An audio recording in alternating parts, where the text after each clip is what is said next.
సదాశివపేట మండలం రేజింతల్ గ్రామంలో BRS party బలపరిచిన సర్పంచ్ అభ్యర్థి శ్రీనివాస్ రెడ్డి, వార్డు మెంబర్ అభ్యర్థులతో, స్థానిక నాయకులతో కలిసి ఇంటింటి ప్రచారం నిర్వహిస్తూ ఓటర్లకు కత్తెర గుర్తుపై ఓటు వేసి తనను అత్యధిక మెజార్టీతో గెలిపించాలని కోరారు.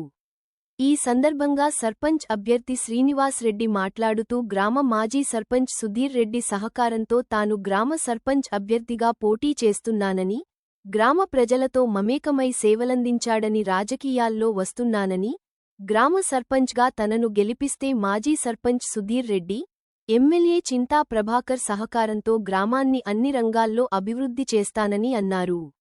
అనంతరం మాజీ సర్పంచ్ సుధీర్ రెడ్డి మాట్లాడుతూ సర్పంచ్ అభ్యర్థి శ్రీనివాస్ రెడ్డి గ్రామ ప్రజలకు సేవలందించాలనే ఆశయంతో బీఆర్ఎస్ పార్టీ బలపరిచిన అభ్యర్థిగా ముందుకు రావడం జరుగుతుందని, గ్రామంలో గత అభివృద్ధిని చూసి మరొకసారి బీఆర్ఎస్ అభ్యర్థిని ఆశీర్వదించాలని గ్రామ ప్రజలకు విజ్ఞప్తి చేశారు. ఈ కార్యక్రమంలో బీఆర్ఎస్ పార్టీ నాయకులు, కార్యకర్తలు, గ్రామస్తులు పాల్గొన్నారు.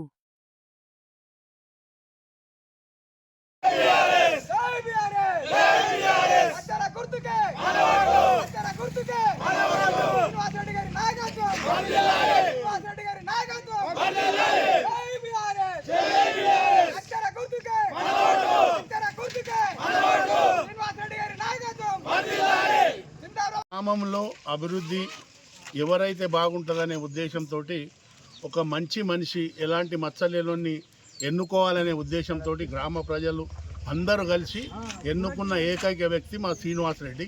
ఆయనకు కత్తెర గుర్తు వచ్చింది. దయచేసి కత్తెర గుర్తును అందరూ మనస్ఫూర్తిగా దీవించి గెలిపించాలని మీ ముఖంగా కోరుకుంటున్నా. తప్పకుండా గెలిపిస్తారు, గెలిపించి ఆశీర్వదిస్తారని కూడా కోరుకుంటున్నా. జై తెలంగాణ. ప్రభు ఇంతకుముందు కాంగ్రెస్ నుండి ఇప్పుడే మేము మంచి చేస్తాం అనుకొని మమ్మల్ని నమ్మి మా ఎంబడి వచ్చిండు కాబట్టి అతనికి కూడా న్యాయమే చేస్తాం, కాపాడుకుంటాం. ఇంకొకటి ఏమిటంటే నాకు ఈ ఊరి మీద మచ్చ చేస్తారు. ఇప్పుడు ఏం మచ్చ అంటే ఆయనకేం తెలుసు, పోలీస్ స్టేషన్ తెలుసా, మండల్ తెలుసా, ఏది ఏం తెలియదు నాకు. అయినాకనే తెలుస్తాయని అవి గ్యారంటీ వాళ్ళకు ఈ మచ్చ తుడిపేసే బాధ్యత నాది.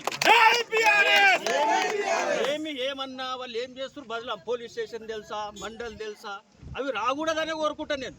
పోలీస్ స్టేషన్తో మన గ్రామంలో అట్లా కోరే అవసరం కూడా ఉండొద్దు, అది నేను కోరుకునేది. ఇంకోటి మండల్లో మనకేం పని ఉంటుంది సార్? నువ్వు అంటే మండల్, ఆ మండలి కాదు, ఏది కాదు, అది రాకుండానే చేస్తా. గెలిచినాక విలువ వస్తుంది కాబట్టి పనులు చేస్తాం. చేయకముందు నాకేం అవసరం అనిపోతుంది సార్ మండల్. అది ప్రతి ఒక్కరికి కూడా నేను సాయం చేస్తా. గెలిచినాక మండల్లో కానీ, పోలీస్ స్టేషన్లో కానీ, దేంట్లో కానీ వాళ్ళకు ముందుండి వాళ్ళతో వాళ్ళ కుటుంబం నా కుటుంబం అనుకొని గ్యారంటీ వాళ్ళకు మాటిస్తున్నా, వాగ్దానం చేస్తున్నా మన గ్రామం తరఫున. రేజింతల గ్రామంలో ఒక కాంగ్రెస్ పార్టీ సభ్యునిగా పనిచేసిన, ఒక 8 సంవత్సరాలు పనిచేసిన, ఇంచుమించు 10 సంవత్సరాలు. నా సొంత ఒకసారి ఏమైంది అంటే 4 సంవత్సరాల కిందట ఎంపీటీసీగా మన గారు మా ఫ్రెండ్ను నిలబెట్టిండు ఎంపీటీసీ వ్యక్తిగా. అయితే ఎంపీటీసీ వ్యక్తి డైరెక్ట్ నాకు అడిగిండు, మేము ఒక్క గిన్నెలో తినేవాడిని. ఎంపీటీసీ వ్యక్తి ఎవరు పేరు అంటే ఎల్లయ్య, ముక్కగల్ల ఎల్లయ్య. ఆయన నేను ఒక్కటే బాక్స్లో తిన్నాం మేము. కానీ వ్యక్తిత్వాన్ని కూడా దూరం చేసుకొని నేను పార్టీ కోసం పని చేసిన.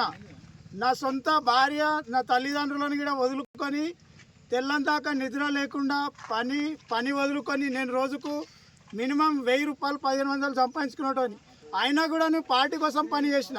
నన్ను ఇప్పుడు డబ్బు మొదంతో కళ్ళు కప్పుకొని నన్ను పార్టీలో ఉన్న వ్యక్తి కానీ ఎవడైనా సరే ఒక్క కార్యకర్త కూడా నన్ను పిలవలేరు. నామినేషన్ రోజు కూడా నాకు రమ్మని చెప్పలేరు. అన్నీ డిక్లేర్ చేసుకున్న తర్వాత నాకు పిలిచిండ్రు. ఆల్రెడీ పిలిస్తే కూడా నేను చెప్పినాను. ఆ రోజు మా అన్న వాళ్ళ మామ చనిపోయిండు. మేము సాగుకు వస్తా అని చెప్పేసరికల్లా డిక్లేర్ చేసుకున్నామన్నారు. సరే ఓకే, మళ్ళీ ఫోన్ చేసినా నేను సందం అయిపోయినాక రా అని పేపర్లు రెడీ చేసుకుంటే కూడా శ్రీనివాస్ రెడ్డికి కోసం పోరాడుతా.